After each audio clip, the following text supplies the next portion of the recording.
I started working nights at the Highway Diner because it was the only job that didn't ask for references or a clean history. Out here on I-20, halfway between nowhere and a town too small to bother naming, people didn't care who you used to be. They just wanted someone to keep the coffee hot and the register locked. The diner sits alone at mile marker 19, a low brick box with flickering neon and a gravel lot big enough for 3 trucks if no one minds the dust.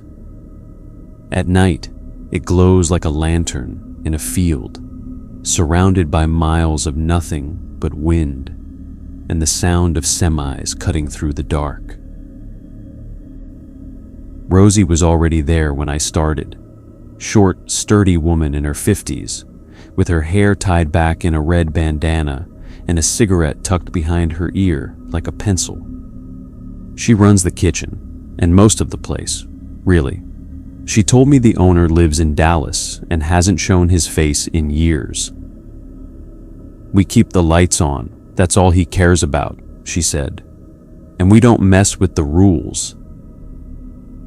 At first, I thought she meant health codes or closing procedures, but when I clocked in for my first solo shift, she handed me a scrap of paper, creased and spotted with coffee rings. "You'll want this," she said, sliding it across the counter. Her tone was light, but her eyes weren't.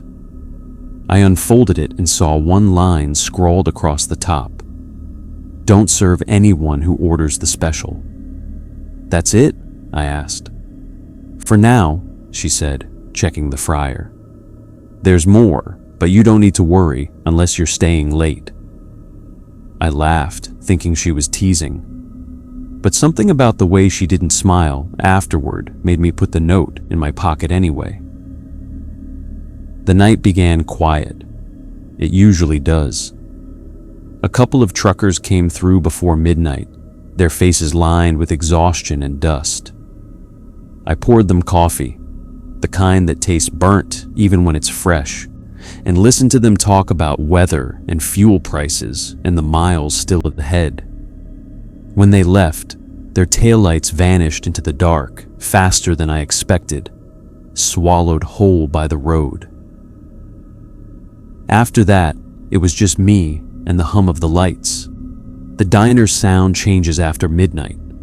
The world outside goes still, and all that's left is the low buzz of electricity, the ticking of the wall clock, and the soft, steady breathing of the refrigerator behind the counter. The air feels heavier then, like the building's been holding its breath for too long. I wiped the counter for the 3rd time that hour, just to keep my hands busy. The chrome stools reflected the overhead lights in warped ovals. Outside, the desert stretched flat and endless. The highway shimmered faintly under the moon, though there was no heat left in it. I remember thinking how quiet the wind was. No gusts, no rustle of weeds, just a kind of expectant silence. That's when the first car pulled in. I heard it before I saw it, tires crunching on gravel, a slow roll that stopped just short of the window. Headlights swept across the diner, bright enough to paint the walls in white light. Then they stayed there, fixed, unblinking, aimed straight at the front door. I waited for the engine to cut. It didn't. The bell above the door stayed still. No one came in. "Rosie?" I called. She was in the kitchen, out of sight. The smell of frying onions drifted through the pass-through window. "What is it?" "There's someone outside." "Headlights?" she asked. "Yeah." "Don't look," she said immediately. I froze halfway through, turning toward the glass. "What?" "Don't look," she repeated, her voice firm. "Give it 5 minutes." Something in her tone, flat, practiced, made me listen. I stepped back from the window and focused on the clock instead. The minute hand moved slow as syrup. My reflection in the chrome napkin holder looked pale, distorted. The headlights didn't flicker or dim. They just burned, washing everything in harsh white. I asked her what I was supposed to do. "Flip the sign," she said. "The open sign?" "Yeah, turn it off." The plastic switch clicked in my hand. The red letters went dark. The only light left came from the coffee machine and the pie case. We waited. Somewhere in the walls, the jukebox made a low, mechanical sound, like an old record player stretching awake. A single static note escaped the speaker and died. Then, as quietly as they'd come, the headlights vanished. The car didn't back up or pull away. It just wasn't there anymore. Rosie came out, wiping her hands. "You did fine," she said. "What was that?" "Just part of the job." I waited for her to laugh, but she didn't. She took the note from my pocket, flipped it over, and scribbled something new on the back. When she handed it back, it read, "If a car pulls up and no one comes in, turn the sign off and wait. Don't look outside." I stared at the words, the way the ink bled slightly into the paper. "What happens if you do look?" I asked. She met my eyes for a long moment before turning away. "You don't want to know." After that, we didn't talk much. She finished the prep work and went home just before 2, leaving me alone with the hum of the lights and the smell of old coffee. The wind picked up again, gentle at first, brushing the edges of the building. I tried to read the paperbacks left behind in the booth by the window, but couldn't focus on the words. Every time I looked up, I half expected to see those headlights again, waiting in the dark. Around 2:30, the jukebox gave another small click. No music, just a sound like someone clearing their throat. I told myself it was the wiring. The desert plays tricks with power. But when I stood to stretch my legs, I noticed something on the counter, a ring of moisture from a coffee cup. I hadn't poured one since the truckers left. I wiped it away, telling myself it had always been there. The clock ticked louder, as if listening. I poured myself another cup and watched the reflection of the highway through the glass. That's when the wind stopped completely.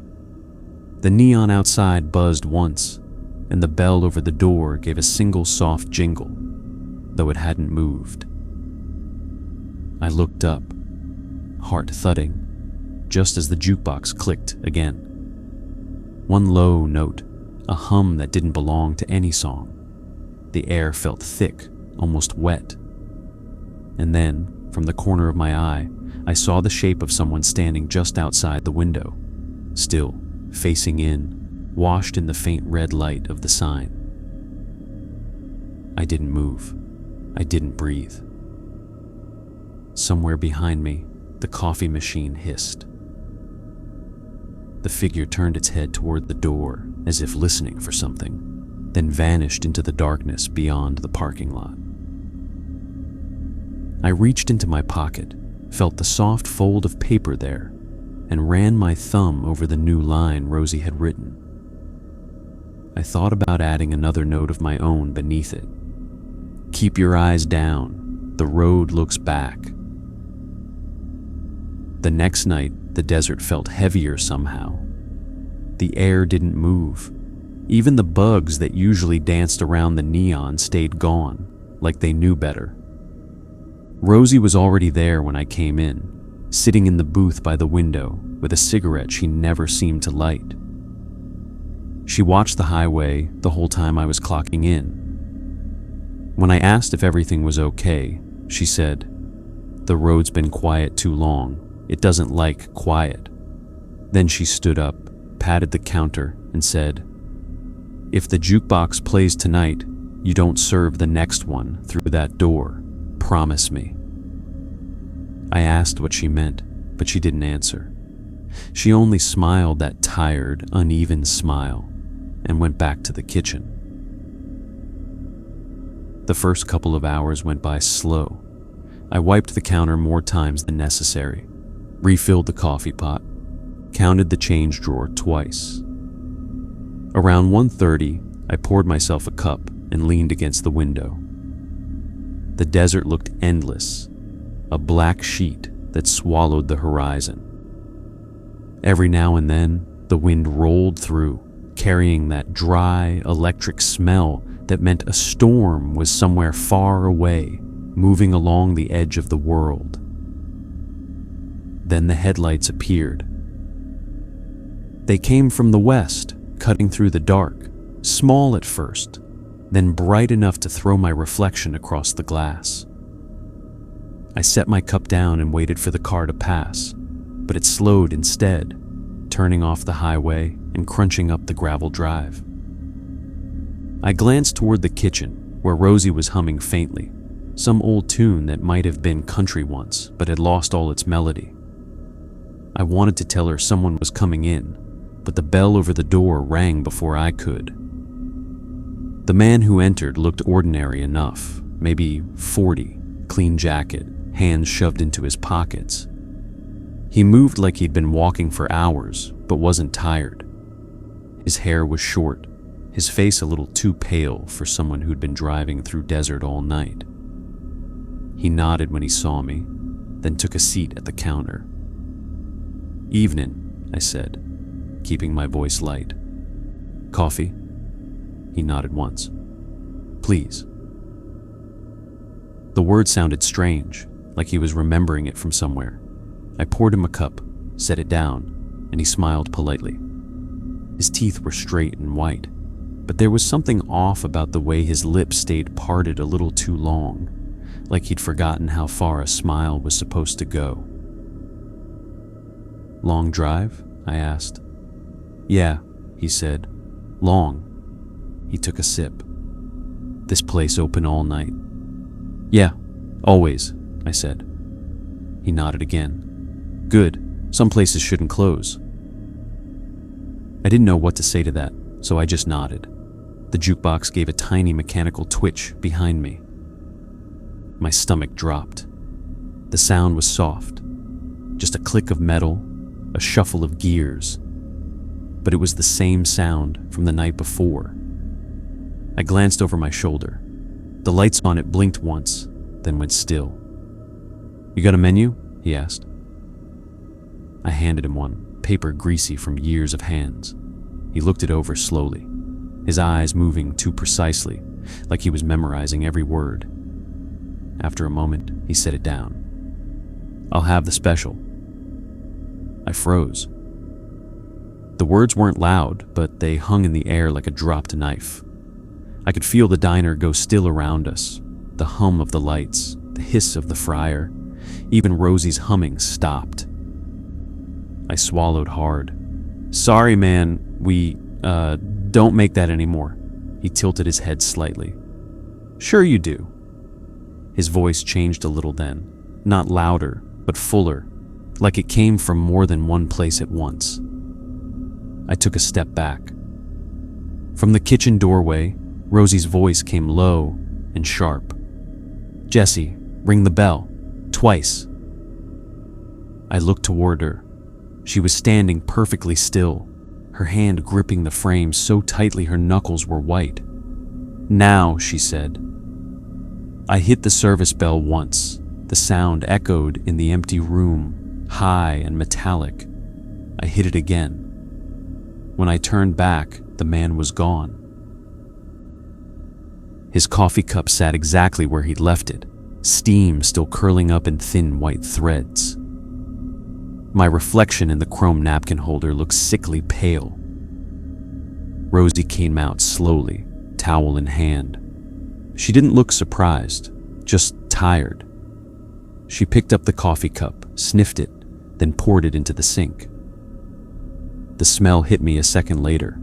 Salt, like the ocean after rain. "What the hell was that?" I asked. She didn't answer. She wiped her hands on the towel, eyes still on the empty stool. "They show up when the road gets hungry," she said. "You did right, never serve the special." I wanted to ask what the special even was, but I didn't. I didn't want to know. Rosie reached into her apron, pulled out another scrap of paper, and slid it toward me. The ink had bled through the creases, the handwriting cramped and uneven. It said, "If a man asks what year it is, tell him, same as yesterday. Don't elaborate." I looked at her. "You said there were more rules." "There always are," she said. "You just don't learn them until you have to." The jukebox clicked again behind us, but no music played this time. Just that faint, mechanical sigh, like something breathing through dust. Outside, a long-haul truck thundered by, its horn blaring once before fading into the distance. The sound left a ringing in my ears, and beneath it, I thought I heard another noise, something softer, like whispering, coming from the coffee cup Rosie had just emptied. I turned away before it stopped. The clock over the pie case ticked louder after that, like it had something to say. The red second hand dragged itself in small, jerking motions, each click landing heavy in the silence. Rosie didn't go back to the kitchen right away. She stood by the counter, eyes on the stool where the man had sat, one hand resting on the register like she was ready to slam it shut. I'd never seen her look scared before. Tired, yes. Grumpy, sure. But not scared. Finally, she said, "You ever hear the road breathe?" I blinked. "The what?" "The road," she said, voice low. "You can hear it when it's been quiet too long. The ground gets warm. You think it's heat from the trucks, but it's not. It's the road itself. That's when they start coming in." "Who's they?" She shook her head. "Don't matter. What matters is you follow the rules. You did good tonight, better than the last one." That last line sat heavy in my stomach. "The last what?" She looked at me for a moment, lips tightening like she regretted saying it. Then she went back to the kitchen. The sound of running water followed, then the metallic clatter of pans, as if she needed to fill the air with noise. I stayed behind the counter, hands wrapped around a mug I didn't remember pouring. When I finally looked outside, the sky had turned pale gray. Not dawn, not even close, just that washed-out shade the desert gets when it's thinking about a storm. I tried to see where the man's car had gone, but the gravel looked undisturbed. The headlights that had cut through the dark an hour earlier left no trace at all. I told myself maybe I'd imagined it. Long shifts, bad lighting, too much caffeine. Brains do weird things when you stretch them thin. But then I saw the napkin holder. The chrome surface was fogged, like someone had breathed against it. And there, drawn through the mist in a single fingertip streak, were 3 words. Same as yesterday. I dropped the rag I'd been holding. The reflection blurred as I stepped back, but the letters stayed until the moisture faded on its own. When Rosie came back out, I pointed to the napkin holder. "Look," I said. "I didn't—" She stopped me with a raised hand. "Don't say it out loud." "What?" "The words," she said, glancing toward the jukebox. "If they start talking through glass, you don't talk back. That's how they find your name." I opened my mouth to argue, but she turned and started wiping the counter like it was the most normal thing in the world. Her hand trembled just slightly. The rest of the shift passed in uneasy quiet. The air in the diner felt thicker somehow, like humidity before a storm, but colder. At one point, the jukebox gave another faint tick, and both of us froze, eyes on the door. Nothing happened. We didn't speak for a while after that. By 4, Rosie was sitting in her booth again, pretending to read an old newspaper. I could see her reflection in the window, faint and double, the neon outside cutting it in half. "You think I'm crazy," she said finally. "I think this place is," I told her. That got a real smile out of her, small, but real. "Then you're starting to understand." She folded up her newspaper and stood. "I'm heading out before sunrise. You lock up at 6. Don't you stay until the end of shift?" "Not on Fridays," she said, tucking the paper under her arm. "Fridays are for you." "What's that supposed to mean?" "You'll see." She said it like a promise, not a threat, but my stomach still sank. She stopped by the door, her hand on the frame. "If the bell rings twice before dawn, you go into the pantry and shut the door. Doesn't matter what you hear. Doesn't matter how long it takes. Got it?" I nodded, but she wasn't looking at me. Her eyes were fixed on the window, where the reflection of the highway glowed faintly red. She left without another word. When her car disappeared down the road, the diner fell completely silent. Even the refrigerator stopped its hum. I sat at the counter, staring at the coffee machine, waiting for something to break the stillness. It came at 4:12 a.m., a single chime from the bell above the door. I looked up. No one was there. The bell rang again. 2 perfect notes. I froze. The rules ran through my head, each one like a heartbeat. Don't serve the special. Don't look outside. Don't answer if they ask what year it is. And now, this one, go into the pantry. But I didn't move. I stood there behind the counter, watching the door. The handle turned slowly, just a few inches, then stopped. The sound that followed wasn't a knock, exactly. It was softer, more like fingertips brushing the glass. The jukebox made its low whir again, static flickering through the speakers. The light inside it pulsed once, faintly blue. And from somewhere near the door, a man's voice whispered, "Same as yesterday." That was enough. I ran to the pantry and slammed the door behind me. It was pitch black inside. I could hear my breathing bouncing off the shelves, shallow and quick.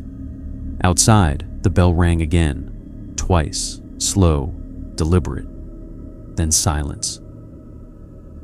When I finally came out, the clock said 5:07. The diner was empty. The door was still locked. But every coffee cup on the counter was full. I came back the next night even though every bone in my body told me not to. I could have quit. No one would have blamed me. But there's something about the highway diner that holds on to you after dark. It's not loyalty, exactly. It's gravity. You start thinking maybe you owe the place a little more time, just to understand what it wants from you. The road was empty when I pulled in. No wind, no trucks, no music on the radio. Just that steady hum from the neon signs spilling red light over the gravel. The letters buzzed, "Open 24 hours," like a promise no one should believe. When I stepped inside, the air smelled faintly of bleach and salt. Rosie was sitting at the counter, back to me, a cup of coffee steaming in front of her. "You came back," she said, without turning around. "Yeah," I said. "I figured someone had to." She nodded, stirring her coffee without tasting it. "Most people don't." I didn't ask what she meant. I didn't need to. For the first 2 hours, everything was quiet. No cars, no voices, just the jukebox light flickering now and then like it was breathing. Rosie moved slow that night, quieter than usual. I caught her watching the windows more than once, her reflection faint in the glass, doubled by the neon glow. Around 1:45, she went to the back to restock supplies, leaving me alone. I poured myself a cup of coffee and stood by the front window. The desert was black and endless, but the reflection in the glass made it look like I was staring into a mirror of the diner. A second world, perfectly still, where the coffee pot never steamed and my reflection didn't move quite right. That's when I saw her. At first, I thought it was Rosie, a woman, same height, same hair tied up in a red bandana, standing just outside the halo of the neon light. She was facing the window, but not looking through it, more like she was watching her own reflection. Her uniform was wrong, though. Older somehow, faded blue instead of green, the logo stitched different across the chest. "Rosie?" I called softly, even though I knew she was still in the back. The woman outside lifted her head. I swear she smiled, though her mouth didn't move. Then, as a truck roared by in the distance, she was gone. The hair on my arm stood up. I checked the parking lot, empty, gravel undisturbed. The only sound was the low hum of the lights. Rosie came back a minute later, hands full of napkin stacks. "You look like you've seen a ghost." "I think I have," I said, before I could stop myself. She froze, then set the napkins down carefully. "Describe her." I did. The bandana, the uniform, the way she'd looked right at me, but not really at me. Rosie's face drained of color. "You didn't wave, did you?" "No." "Good." She lit a cigarette and didn't say anything for a while. Smoke curled in the neon light, thin and gray. Finally, she said, "That was the old shift, before me." "What?" "Her name was Ruthie, worked here before the fire. Diner used to be half this size, different layout, different colors, burned down in '79. They rebuilt it right on top of the old one." I waited. "She didn't make it out," Rosie said quietly. "But some nights, she comes back to see if anyone remembered to clock her out." The jukebox clicked then, once. Rosie didn't even look up. That's her way of saying hello. A song started. Blue Bayou, faint and warped, playing like it was underwater. Rosie stood still, eyes on the kitchen door. "Don't talk while it plays," she whispered. "She listens." I don't know what possessed me to look back at the window, but I did. The reflection staring back wasn't mine anymore. It was hers, the woman outside, standing where I should have been, face pale and dripping like she'd just stepped out of rain that wasn't there. The jukebox crackled, and her reflection mouthed something I couldn't hear. I blinked, and she was gone. The music stopped mid-note. The air turned heavy, humid. Rosie let out a shaky breath and stubbed out her cigarette. "She's getting closer again," she murmured. "What does she want?" Rosie didn't answer. She just went to the counter and wrote something down on that same old paper, the one with the smeared rules. She tore off the bottom half and handed it to me. The ink was shaky, like she'd written it fast. "If you see Rosie twice in one night, only one of her is real." I frowned. "What does that mean?" "Just what it says," she replied. "And don't ask which one." The bell above the door jingled softly then, though no one had entered. When I turned back to her, Rosie was gone. I checked the kitchen, empty. The hallway behind the pantry, empty. But from somewhere deeper in the building came a faint sound, humming. Rosie's voice, low and steady. The same tune she always sang when she thought no one was listening. I followed it toward the back until I saw her, standing in the pantry doorway, back to me, hands pressed flat against the frame. "Rosie," I said. She turned slowly. Her eyes caught the fluorescent light, and for a second, they looked gray, not brown.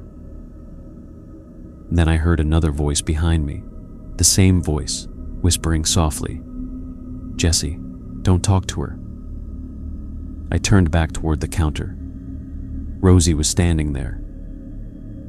For a few seconds, I couldn't move. Both of them were standing perfectly still, each watching me like they were waiting for me to breathe first. The one by the counter, the Rosie I'd been talking to all night, had her arms crossed, towel slung over one shoulder.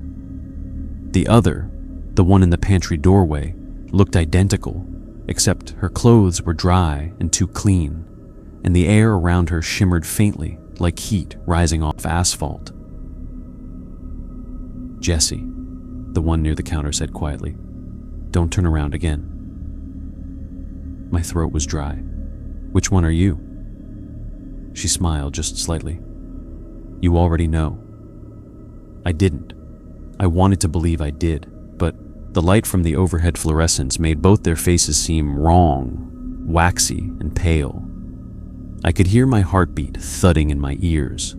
The smell of salt had crept back into the air again, faint but sharp, cutting through the scent of grease and coffee. "Why are there two of you?" I whispered. The Rosie by the counter didn't answer. The one in the pantry took a step forward. Her shoes made no sound on the tile. "Don't," the counter Rosie said, her voice suddenly hard. "You stay right there." The other one tilted her head, and for the first time I saw something odd. Her bandana was the wrong color, not red, but a faded blue, just like the one the woman outside had worn. My stomach dropped. "Rosie," I said, still not sure which one I was talking to. "The blue bandana." Rosie smiled, but it wasn't right. It didn't reach her eyes. "She doesn't tell you everything," she said softly. "She can't. You should come see what's behind the pantry door. That's where the truth is." I glanced at the other Rosie. She shook her head, almost pleading. "Jesse, don't. Just keep your eyes on me." The humming started again. That same low tune from the jukebox, Blue Bayou. It was coming from the pantry now, faint but clear. The blue bandana Rosie took another step forward, the light flickering as she passed beneath it. Her reflection spread across the chrome of the refrigerator door, rippling like water. "Please," she said. "You've already seen me once tonight. Don't make me show you twice." The counter Rosie grabbed my wrist hard enough to make me flinch. "Back room," she whispered. "Now." I didn't think, I just moved. She pulled me toward the supply hallway, the humming growing louder with every step. When we reached the door to the freezer, she shoved it open, pushed me inside, and slammed it shut behind us. The sudden cold hit like a slap. My breath came out in clouds. She leaned against the door, listening. From the other side came a soft tapping, 5 slow knocks, then silence. "She'll stop soon," Rosie said, voice shaking just enough for me to notice. "What was that?" I asked. She didn't answer right away. She just stared at the door, her eyes reflecting the pale freezer light. "They're not ghosts," she said finally. "They're what the diner remembers. The longer you stay here, the more it remembers you. Sometimes it gets the details wrong. She looked just like you." "I know," Rosie said quietly. "That's how it starts." I didn't understand what she meant until I looked down at my hands. My skin looked pale under the freezer light, but there was something else, an oily sheen, faint and silvery, like reflection clinging to my fingers. "Rosie," I said, my voice small, "what's happening to me?" She reached out, brushed my knuckles with her thumb, and pulled away like she touched something hot. You stayed after the jukebox played. That's all it takes. We stayed in the freezer for what felt like hours. The tapping stopped. Eventually, she opened the door a crack and listened. The diner was silent again. When we stepped out, the air was still and heavy, like the calm after a storm that never really passed. The pantry door stood wide open, and the light inside flickered weakly. I looked toward it, but Rosie caught my shoulder. "Don't," she said. "You don't want to see what's in there." "Then what do I do?" "Work your shift," she said simply. "Follow the rules. Don't ask questions you don't want answered." She walked toward the counter and picked up her towel again, as if nothing had happened. I followed, numb. My reflection in the window was still there, faintly doubled, one version of me standing still, the other turning slightly slower, half a second behind. I sat at the counter, staring at my hands until they stopped shaking. Rosie poured us both coffee. "Why do you stay?" I asked finally. She looked at the dark window, the endless stretch of highway beyond it. "Because someone has to." Outside, the neon sign flickered, buzzing loud enough to rattle the glass. The red light blinked 3 times, then steadied. When I looked back toward the pantry, the door was closed. But on the inside of the window, just above the latch, someone had written 3 words in fogged breath. "Not her anymore." I didn't sleep the next day. Every time I closed my eyes, I saw the pantry door half open, that blue bandana, the reflection that wasn't quite mine. I kept thinking about what Rosie said, how the diner remembers people, how it gets the details wrong. When I finally drifted off sometime in the afternoon, the hum of the refrigerator in my apartment bled into my dreams. It sounded like the jukebox waking up again, like static running through veins. When I came back that night, the air felt different, heavy, expectant. The smell of salt was faint but constant now, hiding under the grease and coffee. Rosie didn't greet me when I walked in. She was sitting at her booth by the window, staring out into the dark, cigarette burning down between her fingers. I clocked in quietly and started wiping the counter just to have something to do. She spoke without turning. "It played again last night after you left." "The jukebox?" She nodded. "I unplugged it. Doesn't make a difference anymore." I looked over at the old machine. The lights were off, the plug draped across the tile, but I could still hear a faint hum from inside it, like a small motor turning in water. "Why does it play?" I asked. Rosie finally turned her head, eyes dull and red-rimmed. "Because someone's trying to come back." The clock ticked past midnight. The diner felt smaller, like the walls had shifted a few inches inward. I poured 2 coffees and set one in front of Rosie. She didn't touch it. "They always start the same way," she said softly. "A little music, a little movement in the reflection. Then they try the door." "Who?" She looked at me, and for the first time since I'd met her, she seemed almost sorry. "You'll see." The jukebox clicked once, so softly I thought I imagined it. Then the first notes spilled out, slow and warped. A version of "I'm So Lonesome I Could Cry" that crawled instead of played. The bulbs inside flickered weakly, washing the diner in pale blue. Rosie stood up fast. "Don't serve the next one," she said. "No matter what." I nodded, throat tight. The bell above the door jingled once. A man stepped in, tall and thin, dressed in what looked like a bus driver's uniform. His hat sat too low on his head, shadowing his eyes. He smiled as he approached the counter, but it wasn't a friendly smile. It was the kind you wear when you're remembering how to do it. "Evening," he said. His voice was soft, distant. "You folks open?" "Always," I said, automatically, then remembered what Rosie had said. He took a seat. His hands rested neatly on the counter, fingers too long, too smooth. When I poured him coffee out of habit, Rosie slammed the pot down beside me. "No," she hissed, "not him." The man smiled wider. "That's no way to treat a customer." Rosie's voice dropped to a whisper. "Don't look in his cup." He chuckled at that, the sound dry and hollow. "Ah, so you do remember." He reached into his jacket and pulled out a small slip of paper, yellowed and wrinkled. He unfolded it carefully, like it mattered. "You missed one rule, you know."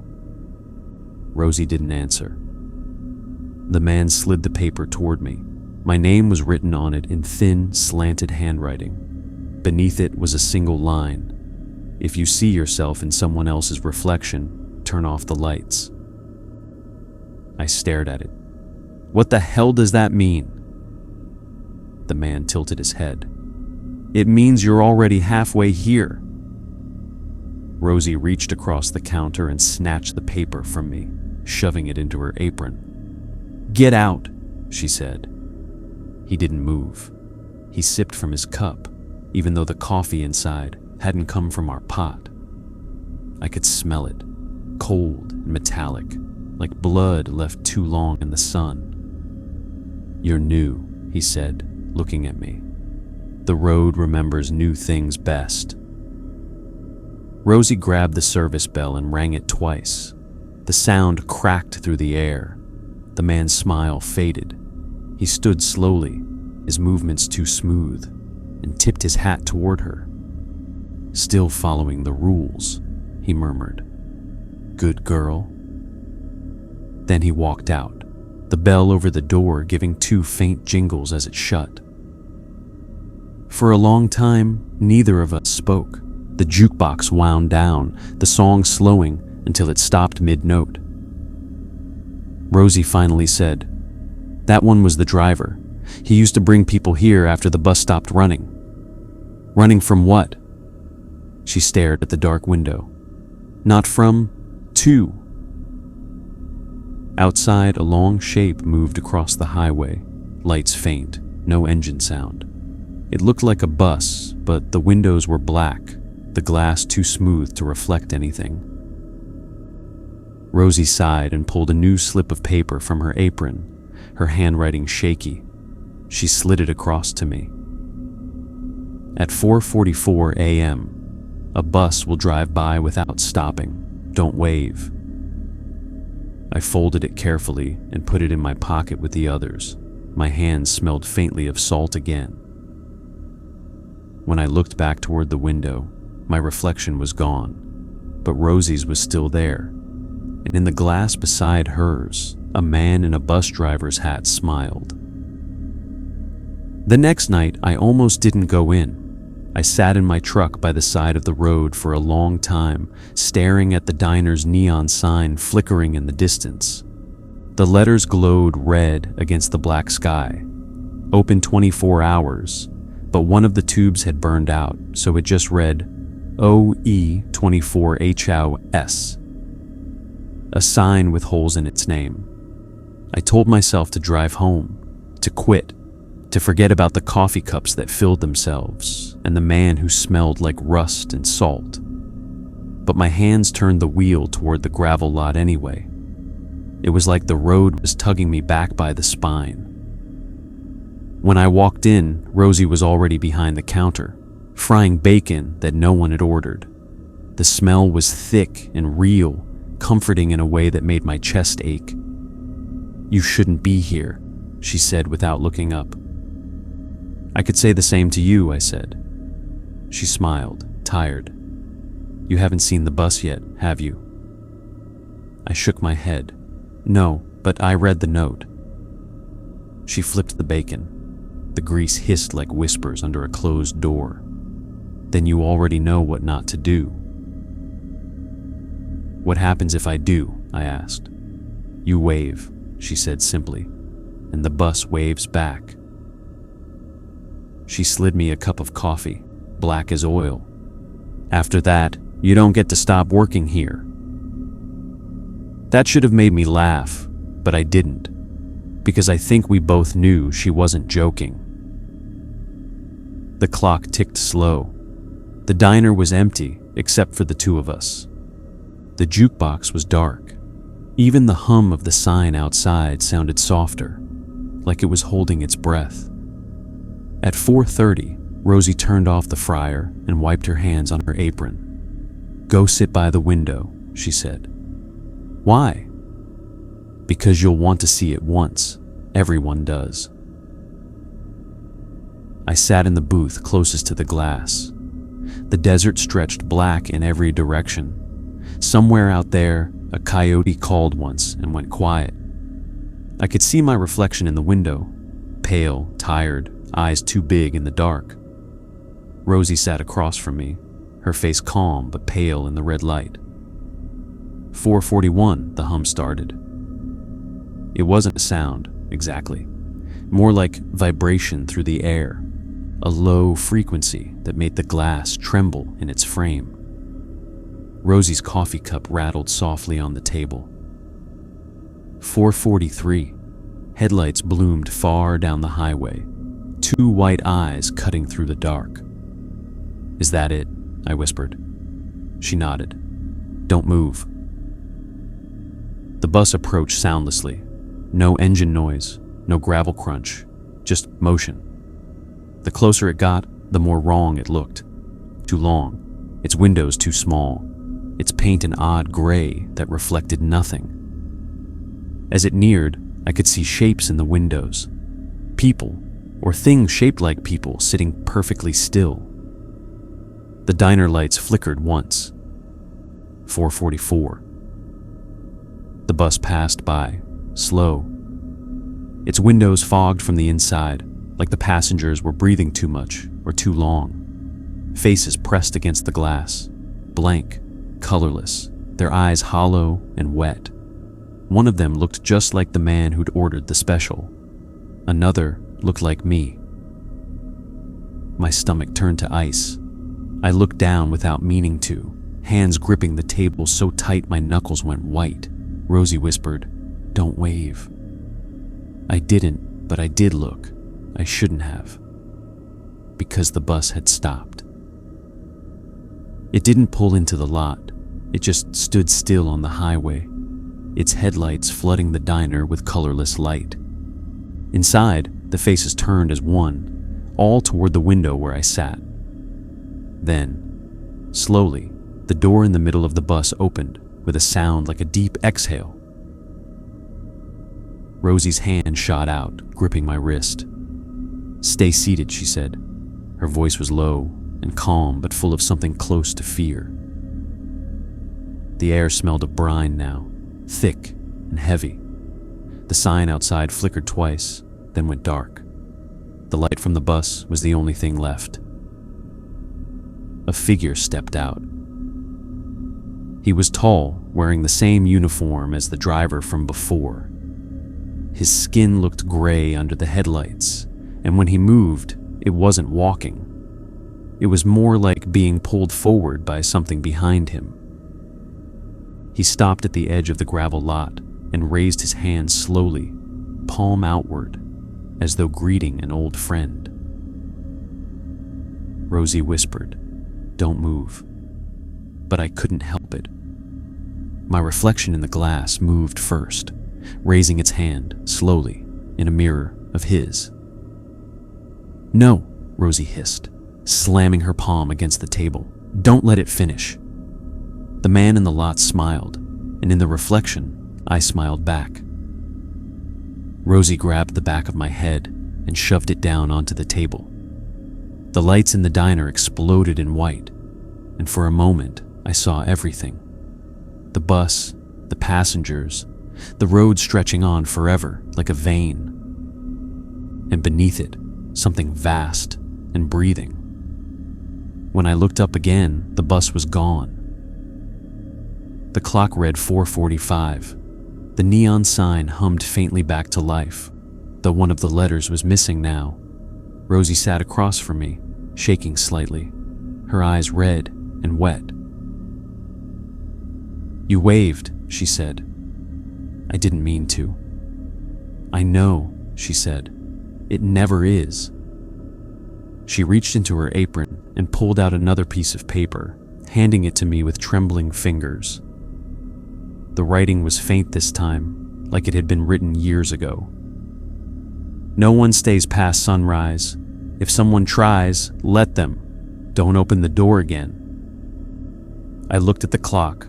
4:46. "Why are you giving me that one now?" I asked. She didn't answer. She just stood, walked toward the kitchen, and didn't come back. When the sun finally rose, I was still sitting at the booth, staring at the highway. The light spilled across the diner, bright and harsh, burning away the red glow. In the reflection of the window, there was no one sitting across from me. But in the glass, I could still see Rosie's hand pressed against the inside of the bus door, waving once before it pulled away. Morning sunlight doesn't reach the diner the same way it does the rest of the world. It filters through the front windows in dull gray, never golden, as though the glass itself is tired of trying. That morning, the sky was the color of wet concrete, and the horizon shimmered faintly, like the heat of the highway was already starting to rise even though it was barely 6. I sat in the same booth, hands around a cup of coffee that had long since gone cold. Rosie hadn't come back out of the kitchen. The place felt wrong without her. Too quiet, too balanced. The pie case by the register clicked on as the refrigeration unit cycled. It startled me. I hadn't even realized it still worked. The glass caught the dull morning light, throwing a weak reflection across the counter. Inside were 3 slices of pie, apple, cherry, and something dark I didn't recognize. I didn't remember seeing them last night. I didn't remember Rosie baking them either. I stood and walked over, the soles of my shoes sticking slightly to the tile. The slices looked perfect, glossy with sugar, not old, not new, just there, the kind of display that never changes. A fly buzzed nearby, circling the glass but never landing. Rosie's voice echoed in my head, the way she'd said the rules like prayers. Don't touch the pie display after 3 a.m. The slices reset themselves. But it was well past sunrise now, and she wasn't here to stop me. I lifted the lid. Cold air rolled out, carrying a smell that wasn't sugar or fruit. It was brine again, faint but real, like ocean wind. I leaned closer, squinting at the dark slice in the middle. The filling wasn't fruit at all. It moved, slowly, like breathing. I jerked back so hard, I nearly knocked the case over. My stomach turned. When I blinked, the pie looked normal again. Thick crust, perfect filling, no movement. I slammed the lid shut. Behind me, the jukebox clicked once. I turned. It wasn't lit, but it was humming, the same steady pulse I'd come to dread. Then, from the kitchen, came a single soft sound, the squeak of a shoe on the tile. "Rosie?" I called. No answer. The smell of salt was stronger now, almost choking. I walked toward the swinging door to the kitchen, pushing it open slow. The lights inside flickered weakly, swinging on their cords. The fryer was off. The counters were clean, and in the middle of the floor sat a tray of pie crusts, unbaked, perfectly round, each one with something pressed into the dough from underneath, pushing it upward in slow, rhythmic pulses. I stepped closer. The shapes moved just enough to catch the light. I could see the outline of fingers beneath one, pressing gently against the crust like someone testing the surface from below. "Rosie," I whispered. From the pantry came her voice, faint and calm. "You shouldn't be in here." I turned. The pantry door was half open. Behind it, a figure stood in the dark, lit only by the faint blue of the freezer light. Her apron was clean, too clean, and her eyes reflected the flicker of the bulb. I started. "Thought what?" she asked softly. "That you were gone." She smiled, but it didn't reach her eyes. "I was, now I'm not." I backed away. My heel hit the counter. The air felt thick, heavy, full of static. The jukebox's hum rose in pitch until it was almost a whine. She stepped closer. "You shouldn't touch things that feed themselves," she said. "The diner doesn't like it." "What happened to you, Rosie?" Her smile faltered. For a second, her face rippled, like reflection caught in moving water. "I stayed too long," she said simply. "I started to remember the wrong way." "What does that mean?" "It means I know what it wants now."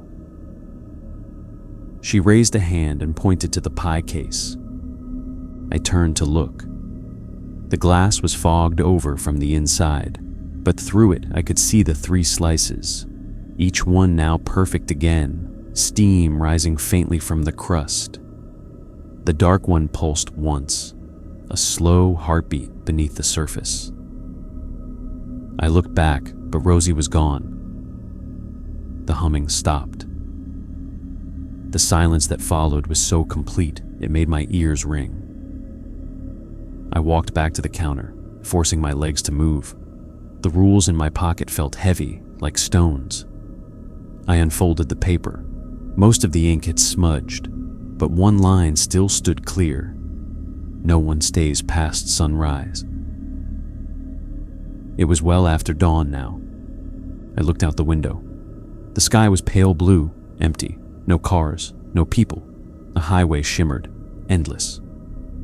Then faintly, from somewhere deep under the floor, I heard it. A steady, slow breathing. I pressed my hand to the counter. The surface was warm, alive. The diner was remembering me. And when I looked back at the window, my reflection was smiling, even though I wasn't. I don't remember driving home. Maybe I didn't. The next thing I knew, the sun was high, and the desert shimmered like glass. My hands were still stained faintly with flour, though I hadn't touched anything. My clothes smelled of salt and smoke. I told myself not to go back, that I'd had enough. But by nightfall, I was already on the road again. It wasn't choice, it was pull. The diner waited for me at the edge of the world, exactly where I'd left it, neon flickering weakly in the dusk. The O was out again, so it just read, "Pen, 24 hours." The missing letter made sense in a way I didn't want to understand. I parked, killed the engine, and sat in the dark for a long time, listening to the sign buzz. When I finally went inside, the air felt colder. The jukebox was humming a low, steady tone, too deep to be music. The lights were dim, the pie case empty. No Rosie, no coffee, just the smell of wet concrete and sea wind. I stood behind the counter and looked at the rules still taped to the wall. Half the ink had faded, the paper curled at the edges, but someone had added one more line in handwriting that wasn't Rosie's. It said, "Welcome home, Jesse." I froze. My throat went dry. The clock over the door read 5:59. AM sunrise was close. The walls seemed to breathe in slow, shallow waves. I could hear faint voices under the floor, whispering things I couldn't quite make out. Words repeating, overlapping, like orders from a dream. "Rosie," I said softly. Something shifted in the kitchen. A low scrape, then footsteps. She came out slowly, her face pale, eyes wide and unfocused. Her apron was gone. She wore the faded blue uniform now, the one the woman in the window had worn. "You shouldn't have come back," she said. "I didn't have a choice." "No one ever does," she murmured. "That's why there are rules." Her hands trembled. She pointed toward the booth by the window, the one I'd always sat in to watch the road. Someone was sitting there. For a moment, I thought it was Rosie again, but when I stepped closer, I saw myself. He sat exactly how I had on my first night, head bowed over a cup of coffee, steam rising in slow curls. The reflection in the window showed us both, but the one in the glass smiled, even though neither of us did. "What is this?" I whispered. Rosie, or the thing wearing her, watched me with pity. "The diner keeps what it needs. When it remembers someone long enough, it remakes them. That's how it stays open." "And what about you?" "I stayed too long," she said softly. "Now I'm part of the menu." The jukebox clicked and a song started, faint and warped. "Blue Bayou." The same song that had followed us all week, the same voice humming through the wires. The other me looked up from the booth then, eyes gray and flat. He smiled, slow and kind. "Coffee's fresh," he said in my voice. The clock ticked to 6 o'clock. The first rays of sunlight touched the windows, but they didn't warm the glass. Instead, the light bent, curling across the counter, sinking into the floor. The smell of salt filled the air again. Rosie backed toward the door. "Don't fight it," she whispered. "It's easier if you don't." "I'm not staying," I said. She gave me that same tired smile. "Everyone says that." The jukebox grew louder. The neon outside flickered one last time before dying completely. The diner glowed with its own faint blue light now, like something breathing from deep underwater. The other me stood, still smiling, and stepped toward the counter. "You're up," he said gently. "Shift change." I stumbled back, but my body felt heavy, like the air itself was pressing down. My reflection in the chrome napkin holder smiled, moving half a second ahead of me. The whispers under the floor grew louder, merging into a low chant. "Same as yesterday, same as yesterday." The other me walked behind the counter, right where I had stood every night. He moved easily, like he'd been doing it forever. He picked up the coffee pot, poured 2 cups, and slid one toward me. "You'll get used to it," he said. I didn't take the cup. I couldn't. The windows had gone dark now, like the world outside didn't exist anymore. All that remained was the hum of the diner, the faint clink of cups, the breathing of the building. Rosie, or what was left of her, stood by the door, one hand on the frame. "No one stays past sunrise," she said softly. "Not unless they belong." I felt something shift under my feet. The tile was warm again. The voices below fell silent, listening. The other me raised his cup and drank. When I looked back at the window, I saw only one reflection now. Me, standing behind the counter, smiling faintly as a car pulled into the lot, headlights washing over the glass. The bell above the door jingled once. A new voice called out, tired, uncertain. "Hey, you open?" And I heard myself answer, calm and steady, the way Rosie used to. Always. The jukebox clicked. The song started over. Outside, the road stretched on forever, and the diner waited, lights buzzing faintly, ready to remember the next name.